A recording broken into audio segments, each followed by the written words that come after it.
In this corner, welcome Taurus, 10,000 pounds, 1,200 horsepower of Chevrolet, driven by 24-year-old Jack Willman Jr. In the opposite corner, the Challenger, the incredible Grave Digger of Dennis Anderson in one of the most popular monster trucks in the history of the class. Coming up, these two behemoths will lock horns for the USHRA Association Championship. Welcome, ladies and gentlemen, to the Kingdome in Seattle, Washington. I'm Bret, Kepner, and we've assembled, along with a dozen of the nation's greatest monster trucks and over 40,000 fans, one of the greatest single showdowns in monster truck racing history. Hello, everyone. I'm Kris Chapman at the Capitol Center in Landover, Maryland, where assembled is an impressive field of modified four-wheel drive pulling trucks in a battle where every inch counts. Howard Lewis, the crafty veteran, in his high roller, takes on Gene Fanning Jr.'s super power puller, Gone AWOL. And the family man, Mark Marone, will test his grandpa Herc in the spectacular Cruel Pull. Plus, legendary stunt driver Brian Carson attains speeds of 65 miles per hour in his jump through a pyramid of cars. Welcome to Tuff Trax.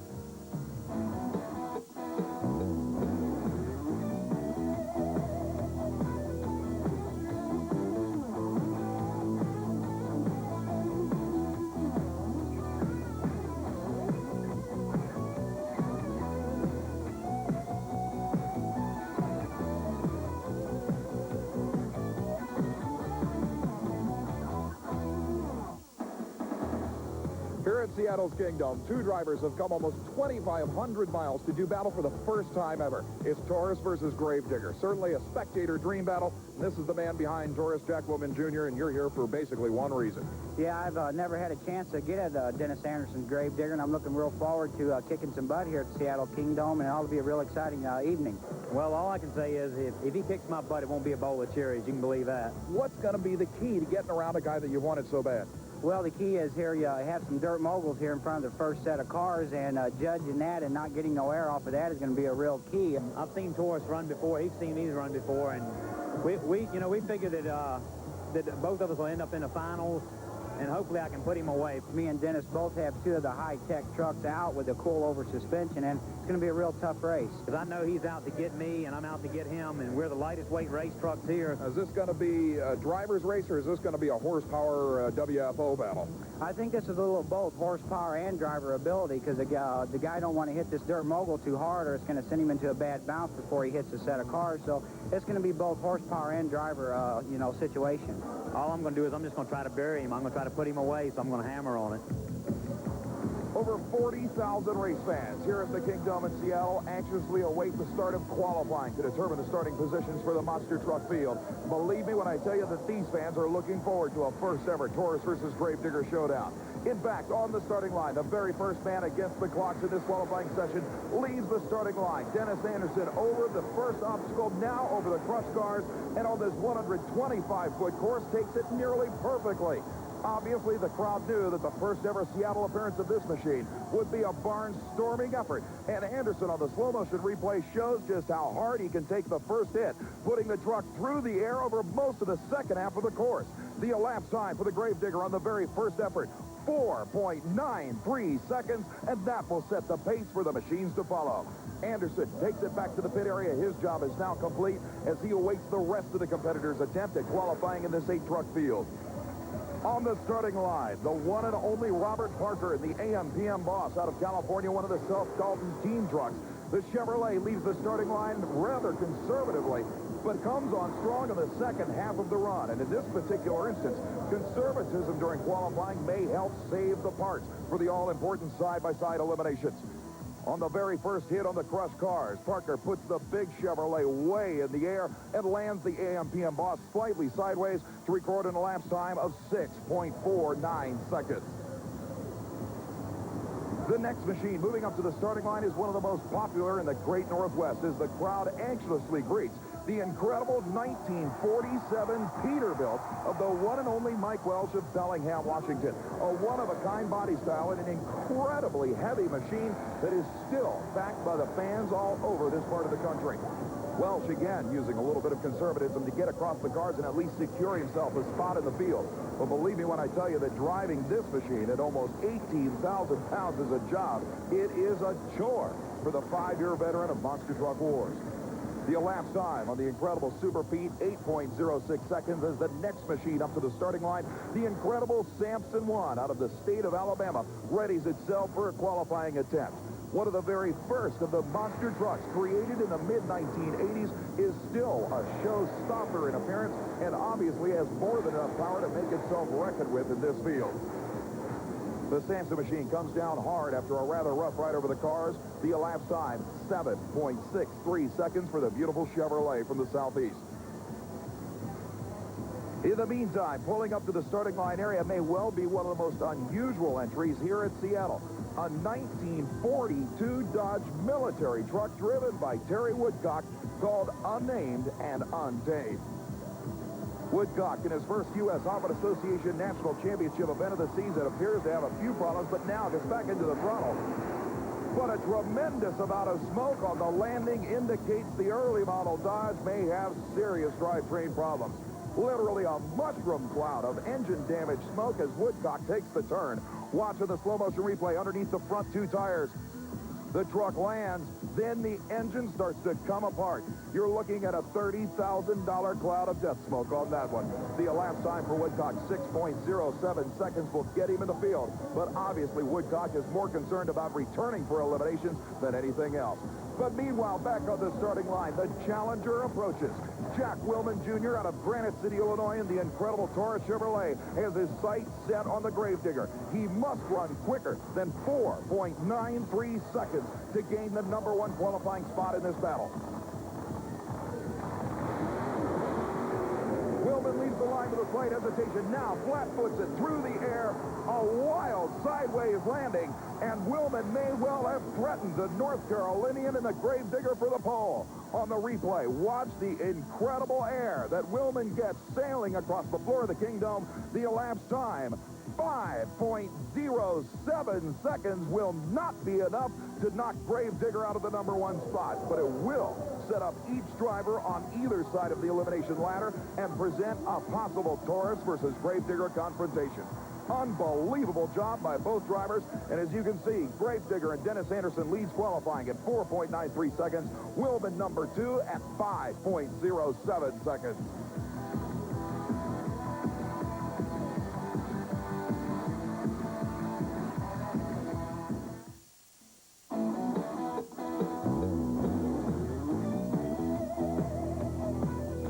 From the Capitol Center in Landover, Maryland, we are getting ready to see some of America's top four-wheel drive pulling vehicles. Some of our contenders include Howard Lewis and High Roller, Gene Fanny Jr., Gone AWOL, Bob Minnick, Small Change, and Mark Marone, Grandpa Hart. That's a father-son team, and they're really an interesting group of individuals to watch pull. But right now we're setting the stage for some four-wheel drive pulling, backing the sled down about a 170-foot track, which will be the distance to qualify you for a full pull. The Enforcer, driven by Joe Taylor, is getting ready to hook to the sled. You'll notice just above the hook there is a safety valve, which is also hooked to the sled in case he were to get away from him. That would be pulled by the sled operator, and that would immediately kill the engine. Joe Taylor is taking a look down the track. They're hooking the sled. The red light is on. It's getting ready to turn green, and he's off. Getting a pretty good light off the line. He is trying to go 170 feet. This is his 5th year on the World Champion Tour. And that's all for the Enforcer this time around.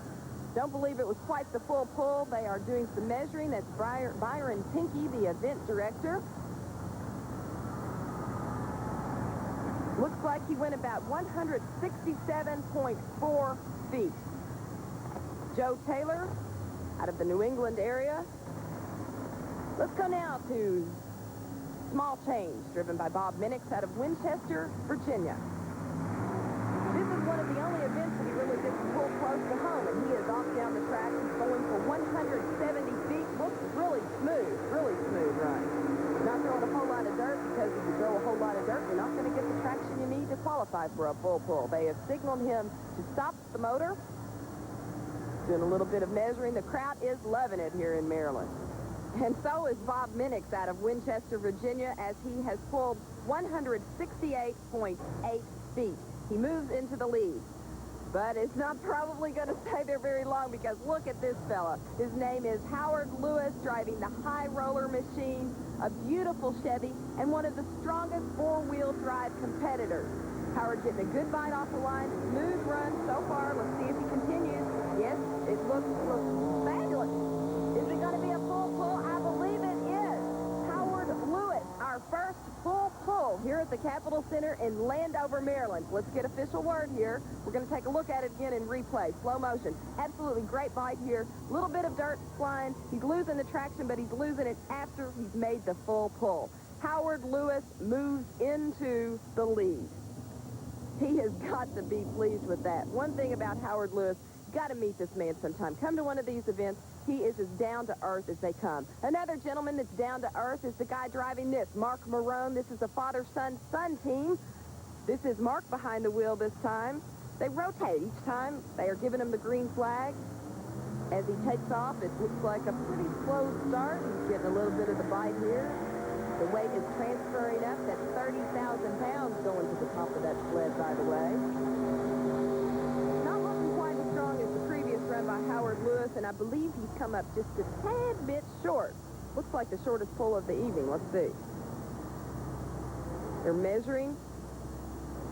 Not going to measure up to a full pull. As you take a look here, he's going a little bit to the left of the track. The wheels don't appear to be quite as straight as they should be to get the kind of quality traction that you need to qualify for a full pull. Mark Marone can't be that disappointed with the run, but he does come in with a 166.4 feet. Uh-oh, look at this. It's Gene Fanny Jr. He is driving AWOL, and if you'll take a look at the side of that truck, he is now on duty. Cowabunga is saying there at the beginning. I believe Bart Simpson says that. Well, Bart Simpson probably would have something to say about what he's getting ready to see because Gene Fanny out of Pittsburgh, Pennsylvania, is sporting a 1968 Jeep M715 military vehicle. This vehicle was actually used in the Vietnam War. Giving him the green flag, Gene Fanny Jr. starting her up, and he is off. Slowly, he is off. He's got to beat a full pull. That is the distance to beat, and it was qualifying for a pull-off. Gene Fanny Jr. looks strong, looks real strong. Yes, I believe he's done it. He has also made a full pull. That is two here at the Capitol Center in Landover, Maryland. Gene Fanny Jr.'s got to be completely ecstatic with a beautiful pull, and that's got to be giving Howard Lewis some thoughts. Looking at it again, he has great bite here.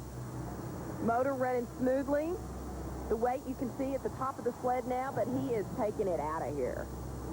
Gene Fanny Jr., absolutely great run. He can't be a bit disappointed with that one. While the name of the truck is gone AWOL, I don't think anyone can question whether or not he was on duty at the Capitol Center in Landover, Maryland. Taking a look at the pull results, it will be Howard Lewis's High Roller. You saw him earlier take it out of here with a full pull. He's going to be in the pull-off against Gene Fanny Jr., gone AWOL. Third place was Bob Minnick, small change with 168.8 feet from the Capitol Center in Landover, Maryland. Still to come, the two most awesome monster trucks in the business battle it out for a championship final round berth in Seattle, Washington. The championship modified four-wheel drive pull-off between High Roller and On Duty, and one of the wildest stuntmen in history, Brian Carson, battling a wall of cars. Stay with us.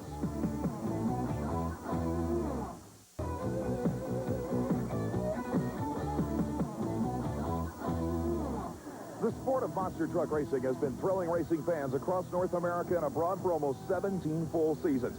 Today's lightweight behemoths battle in front of crowds of up to 70,000 racing fans on a week-in and week-out basis.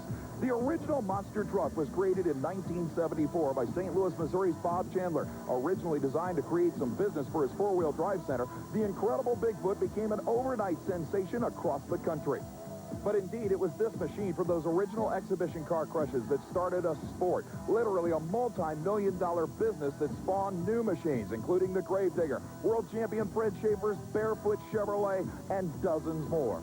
These are the machines that now battle for supremacy in one of the fastest-growing indoor motorsports in the world. And at this point, it doesn't appear to be slowing down. More and more machines year in and year out are battling the kings of this particular business. And here in Seattle, Washington, we are ready for the first round of competition in side-by-side monster truck racing here at this USHRA Association Championship battle. Dennis Anderson in the near lane. The Grave Digger 1950 Chevrolet leaves the starting line against Travis Welsh in the Destroyer. But look at the Grave Digger come on for an absolute blowout of the local Washington driver. While Travis Welsh left the starting line right with the big green Chevrolet, Anderson flat-footed it at the first set of crush cars and then wheel stood his way across the finish line. He'll advance to the semi-final round for the Chevrolet fans. Anderson heads back to the pits to perform any in-between rounds repairs that may be needed. But at this point, the machine looks clean. Meanwhile, the local hero in the Super Pete 1947 Peterbilt tractor, Mike Welsh, lines up on the starting line for his first round battle. Now, interestingly enough, Welsh will get a solo run here in the first round as Terry Woodcock in the unnamed and untamed Dodge could not return. Look at Welsh nearly up on two wheels, even on a solo run here in the first round. Obviously, he wants to give the hometown fans a show with the Super Pete Peterbilt. Welsh will return to the pit area as the next pair of machines approaches the starting line. And interestingly enough, it looks like this as well may be a solo effort. Brian Mabey in the AM/PM Boss Chevrolet fleet side out of California was originally scheduled to take on Mike West in the Nasty Habits crew cab, but West himself scattered an engine with severe damage in the qualifying round, and Mabey will get a very, very lucky free ride into the semifinal round. He'll use this effort to test the track and the truck.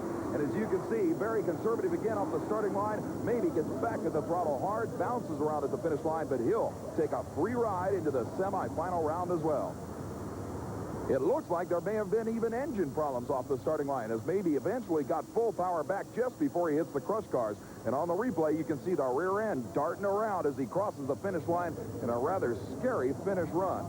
He'll head back to the pit area and remain ready for his semifinal bout. But in the meantime, out of the state of Georgia, the incredible Samson Chevrolet, as we pointed out, one of the original monster machines, moves to the starting line. Originally created by Don Maples in the late 1970s, the Samson 1 was one of the very first race monster trucks. But now he'll be taking on one of the toughest in the business.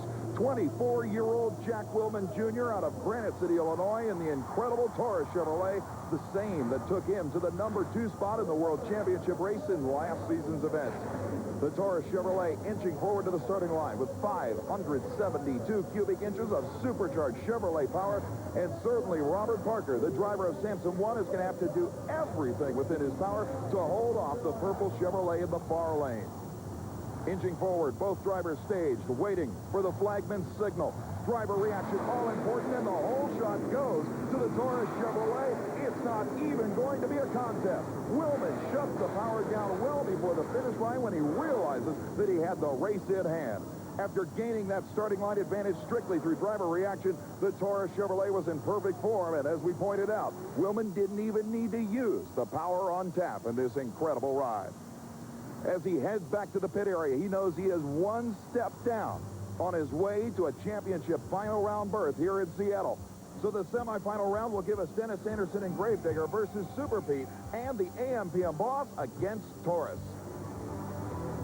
And still to come on Tuff Trax, the shootout from Landover. Who's it going to be, high roller or gone AWOL? And we'll also have a special report on pulling, and we'll witness Brian Carson's spectacular T-bone crash. Don't you dare miss it.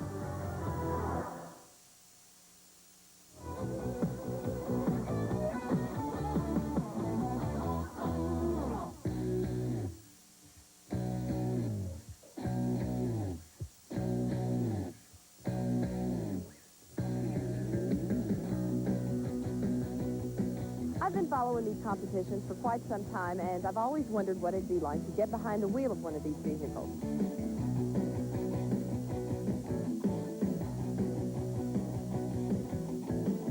Well, Gene Helmig is giving me that opportunity. He's going to let me try and get a full pull in the heartbeat of America. You got your hand throttle here. We'll ease into it. It'll start like an automatic. You don't have to do anything with the clutch or the brake. And accelerate until you get somewhere in the 6,000 to 7,000 RPM range. Okay. Keep it between the lines and good luck. Okay.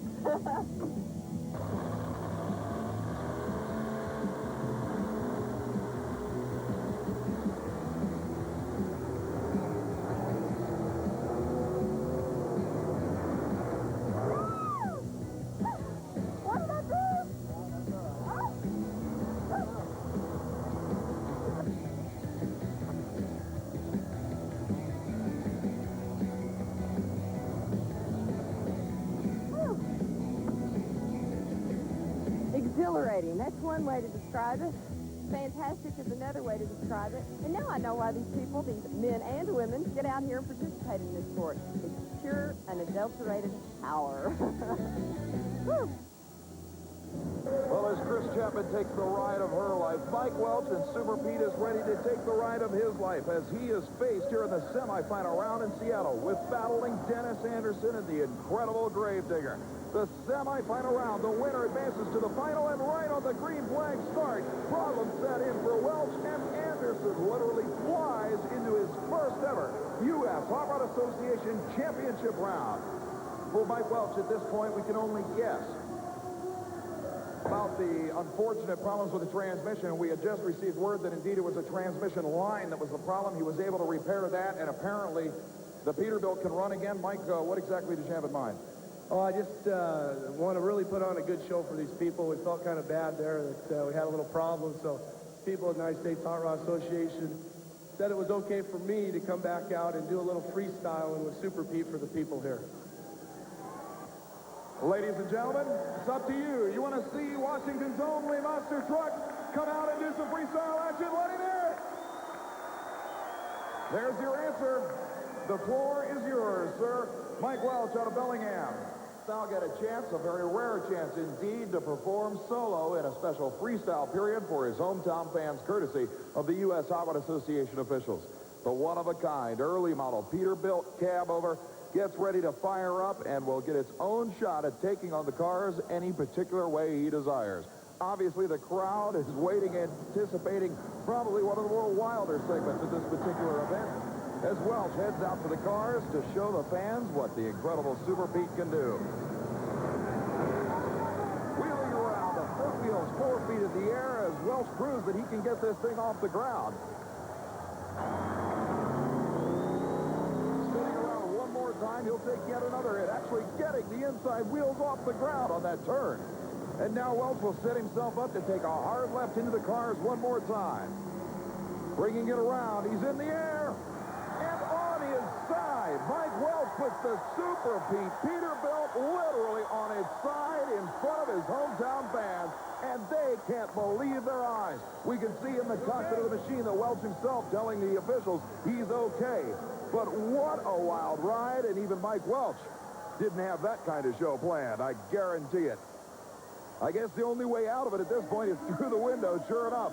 Welsh will hoist himself out of the floundered Peterbilt to the cheers of his hometown fans.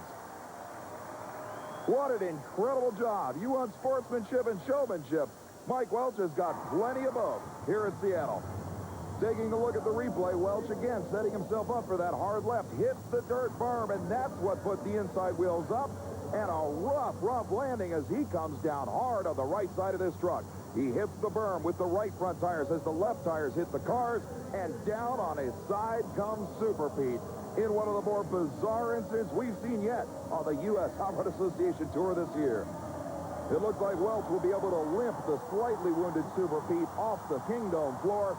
From our vantage point, only a flat right rear tire appears as damage for the incredible Super Pete. With Grave Digger in the final round, we still have Taurus versus the AM/PM boss to go. Stay with us.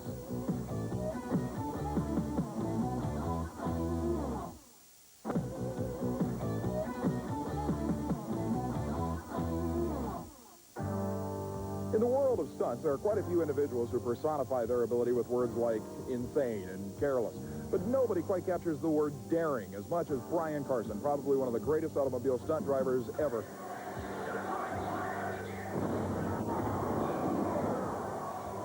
Brian, you've been around this business long enough to admit that there have been quite a few instances in your career where things didn't work out quite as well as you planned, but they ended up being boons to your career.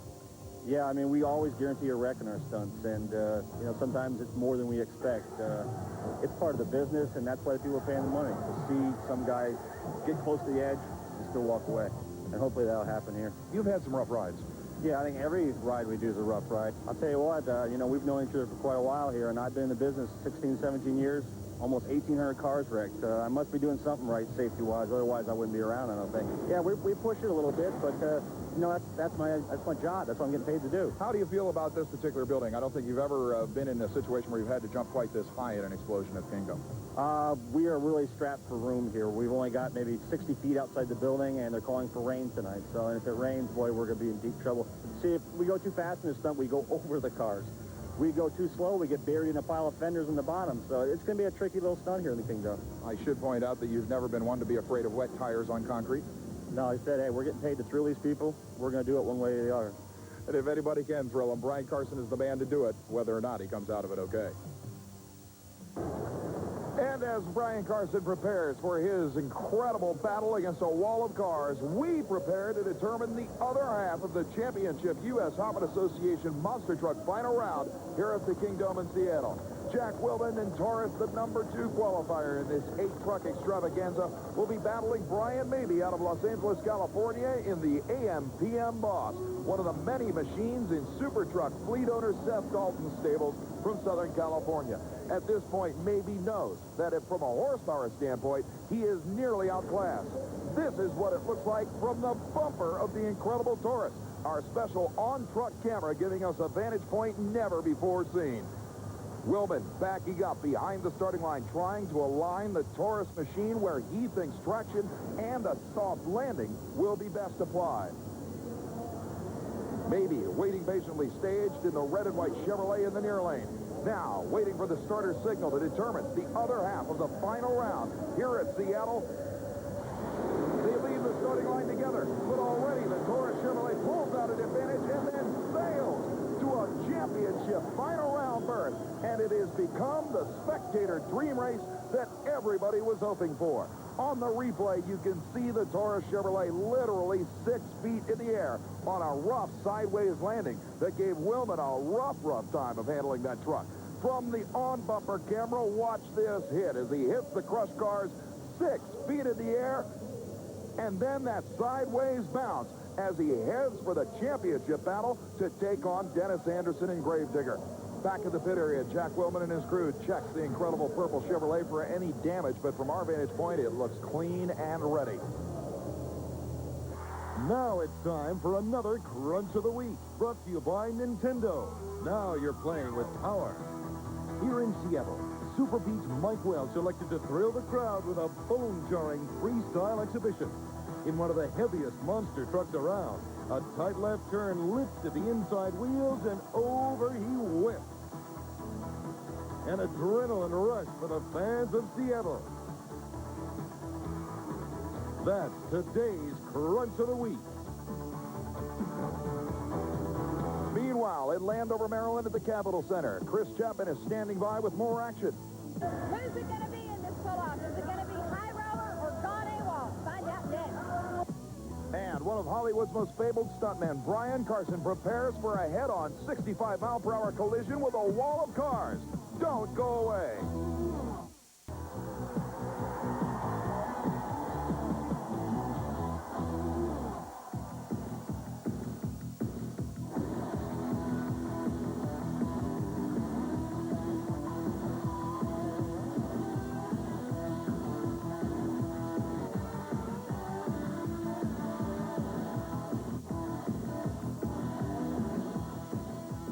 I'll tell you, after 1,700 cars, close to 1,800 cars, it's one of the first times I've been nervous for a jump like this because the speed is also crucial on this thing. We have to have 65. We have to have it. We go too slow, we go into the bottom of the stack, and the stack comes tumbling down on me. We're out there, it's raining, it's slick, but no matter what happens, I'm talking to you now because I don't know what's going to happen afterwards. Just remember, I keep my word, we're going to try this thing. Seattle, you hang on to your seats. I'm going to try to hang on this steering wheel, and let's do this thing.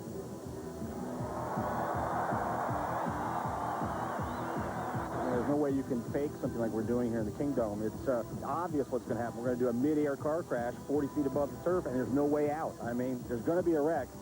We just don't know where sometimes. We push it a little bit, but, you know, that's my job. That's what I'm getting paid to do. That's the difference between a stuntman who creates the illusion of danger and a man who is completely out of his mind. Now, as he said, he's got to hit 65 miles an hour, hit this ramp to hit those cars. Now, if you look real close inside that car, you will see two steel poles that brace the roof supports. That is to increase the rigidity of the roof so it doesn't cave completely in on Carson. Now, looking at the ramp, you would think that he is probably going to hit the cars at maybe the second station wagon, or even, for that matter, the first station wagon. I guarantee you that Brian Carson's target is the second car on that stack. I mean, the second one from the top. The little Chevette underneath the top one is where he likes to hit. This is not a stunt. It is not an illusion. Brian Carson is here from Los Angeles to try and live. He's here to try and survive. He's not playing any games with you. Turning around on a rain-slicking parking lot. We can hear it coming in. Get ready. Carson brings it in. Unbelievable! Absolutely incredible. Every bit of 65 miles per hour. We don't see anything yet.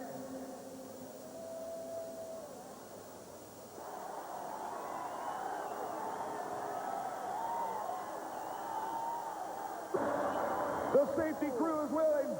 The roof of the car did cave in badly and on the driver's side.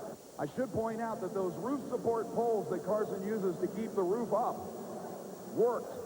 It was the roof itself that folded up. It wasn't because of the support collapsing. Well, ladies and gentlemen, Carson is being pulled out. He is moving, but not very much. Make some noise for this man. Brian Carson, ladies and gentlemen.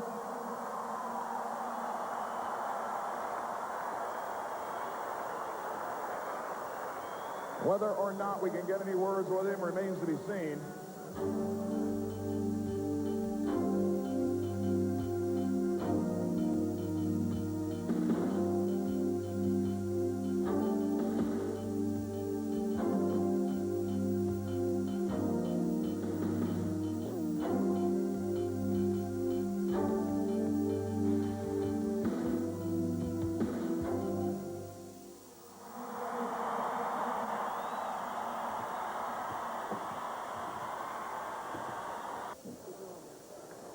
Ladies and gentlemen, he is up. Brian Carson is up.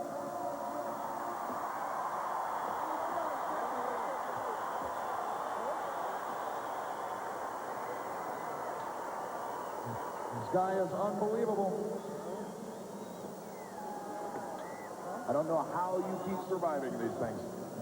I'll tell you what. You can ask the guys in the tunnel. We were sideways, upside down, everywhere we're loose, and we come over the jump, and all I know is I hope I hit this ramp, and we hit it. If we can, let's take a look at the replay here. You know, I've seen you jump enough times that I usually know what's going on, but I honestly think that this one almost looked a little too fast. Is that possible? No, on these things, the harder you hit them, the better we are. Something caved in on me. I don't know if it's It was the roof. well, I mean, a car caved in on it. So, all right, here's the replay. Go through it with us. right about here, we were a little bit too slow, but it's too late to turn around, so we just went for it. And about there, I'm hitting the dashboard trying to hide for what's about to come. And I'll tell you, it was like hitting a brick wall. And you drove right through it. We wanted to be a little bit higher. I'll tell you what, I think I need to go sit in the hot tub for a little bit here. Seattle, I'll tell you, God bless you, I love you. Great city, I love you. Unbelievable. Ladies and gentlemen, Brian Carson.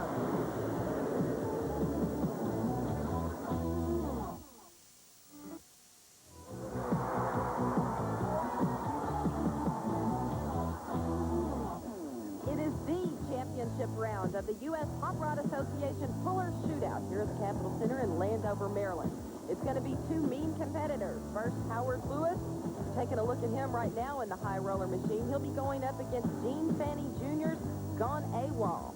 Right now, Mr. Lewis is backing up to that sled, and I need to tell you something about the sled. It comes equipped with an additional 10,000 pounds, bringing total weight of the sled to 40,000 pounds of pure metal. It's going to be tough for Howard Lewis to take it all the way down the track. He went 170 feet, over 170 feet in his first pull. Let's see how he does hook to the sled this time, getting ready for pulling action. He's got to have a perfect speed going down this track to maintain the optimal maximum distance. Let's find out how Howard Lewis, the 1988 national champion, does. Taking it gradually, very slow off the start. He's going to get ready as he gets to the middle of the track to let it rip, putting all 1,000 horsepower out the top of the Capitol Center in Landover, Maryland. What a fantastic pull. Howard Lewis in the high roller has got to be pleased with himself after that. The crowd is loving it. Let's find out exactly how far he went. I guarantee you it was over 170 feet. As we look at it again in slow motion, as he crosses the center mark on the track, the weight is transferring to the top of the sled. Howard Lewis's high roller well on his way to the far end of the track, exceeding anything he's done earlier, and he had 10,000 additional pounds. And with that, he was putting some major draw on that engine. The whine coming out of that engine, 1,000 horsepower, he was taking the rafters out of this place. And as he heads back to the pit area, he'll be waited on by driver Gene Fanny Jr. in Gone AWOL. He, too, will be trying to raise the roof. One thing at home that I don't think that you can really, truly appreciate about these modified tractors is how loud they are. Over my shoulder is a decibel meter. It measures the amount of sound put out here in the Capitol Center. Let's watch it and see just how high it goes on this next run.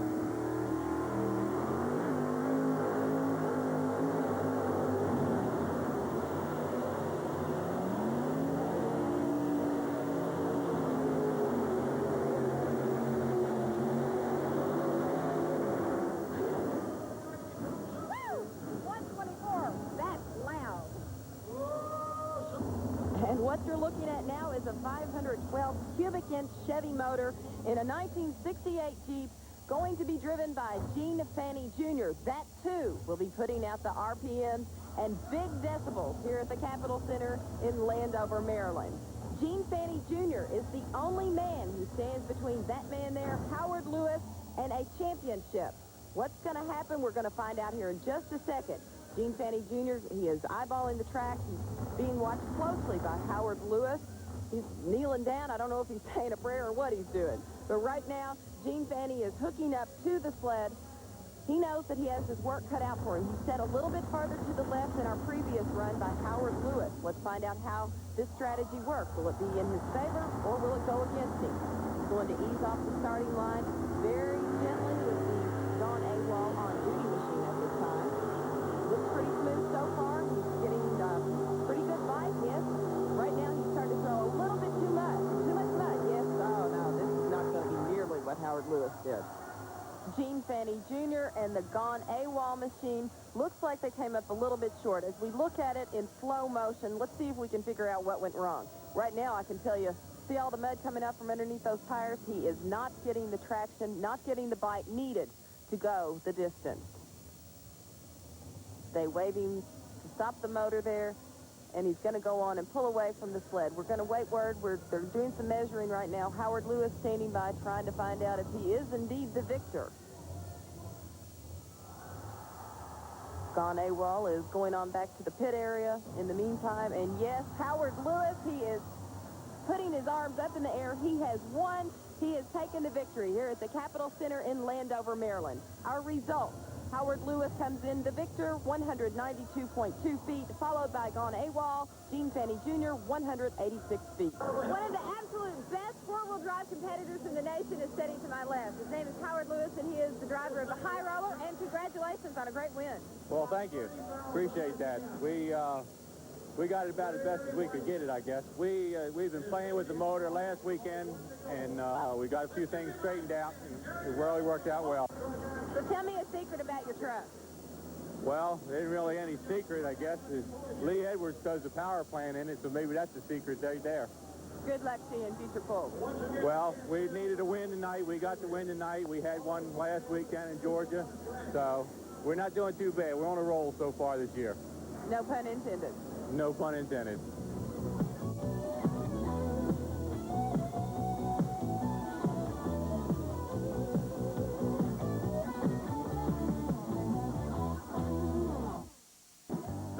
edition of Tuff Trax has been brought to you by Nintendo. Now you're playing with power.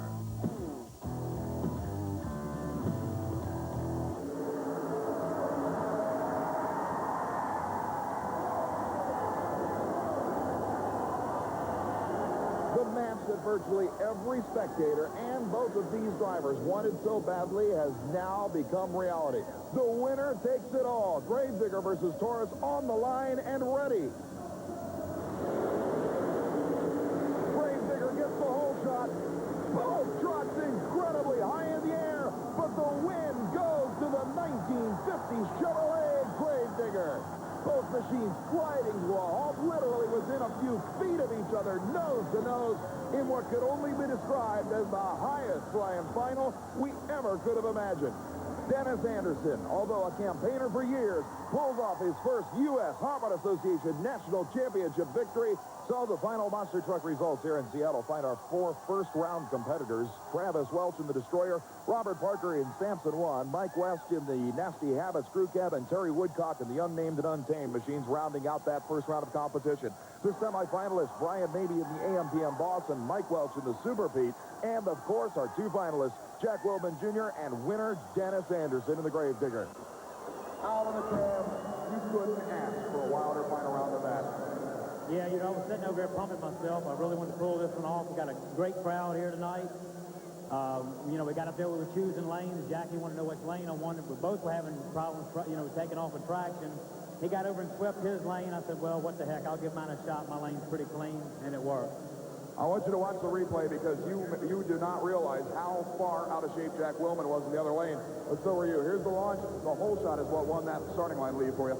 Yeah, that's what I knew. I knew if we got a good, you know, a good shot off the line there, that's what was going to do it. Now look at this height. Yeah, I'll tell you, you know, I knew I hadn't run that lane hard all night. Oh, wow, that looks like one of my runs there. Taurus is pulling off.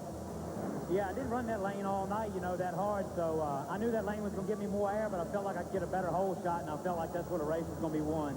I know both of you wanted this so bad. Maybe we can get a word with Jack Willman if he'll come over here momentarily. Oh, but indeed, the battle royale that everybody had hoped to see, Dennis Anderson versus Jack Willman, comes to a head, and it's the North Carolinian winning it all. Ladies and gentlemen, certainly the man who wanted it just as bad as Dennis Anderson was Jack Willman. And Jack, if you saw the replay, you saw just how far out of shape that truck was.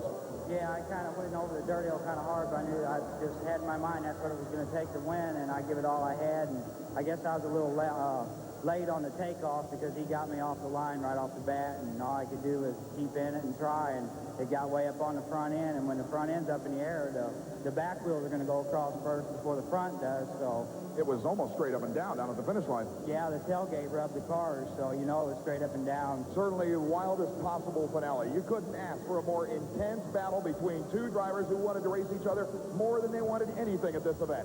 But now it's over, or at least this round is over. You certainly couldn't have asked for much more at this one. Without a doubt, the showdown of all showdowns so far this year, with the newcomer from North Carolina taking the gold over one of the toughest trucks in the business. Thanks for being with us. I'm Bret Kepner. We'll see you next time. At the Capitol Center in Landover, Maryland, I'm Kris Chapman. Good night and good trucking.